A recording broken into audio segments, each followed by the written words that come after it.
ইসলামী bank news top 10। গুম, খুন, নির্যাতনের শিকার পরিবারের সাথে তারেক রহমানের বৈঠক, কষ্টের অভিজ্ঞতা জানালেন ফিরে আসা ব্যক্তিরা। জিয়া উদ্যানে আজও বেগম খালেদা জিয়ার সমাধি জিয়ারত করছেন অনেকে। 11 দলের সমঝোতা চূড়ান্ত হওয়ায় ইসলামী আন্দোলনের আসনগুলো এখনো ফাঁকা। ইসিতে সংসদ নির্বাচনে মনোনয়নপত্র গ্রহণ ও বাতিলের বিরুদ্ধে চলছে আপিল শুনানি।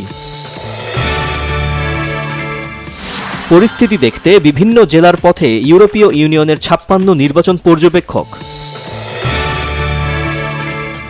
পরিবর্তন আসছে পোস্টাল ব্যালটের ডিজাইনে, যুক্ত হতে পারে প্রার্থীর নাম, জানিয়েছেন নির্বাচন কমিশন।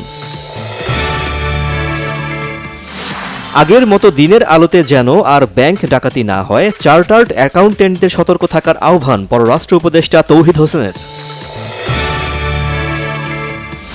সমাজে ভিন্ন মতের বৈচিত্র্য জারি রাখা গুরুত্বপূর্ণ, গণমাধ্যম সম্মেলনে বলেছেন গণমাধ্যম কর্মীরা। গাজায় অন্তর্বর্তী প্রশাসন তদারকি পর্ষদের নাম ঘোষণা, ট্রাম্পের সাথে থাকছেন Tony Blair, Marco Rubio, Steve Witkoff. বিপিএলে ঢাকা ক্যাপিটালসের বিপক্ষে টসে হেরে ব্যাটিংয়ে রংপুর রাইডার্স।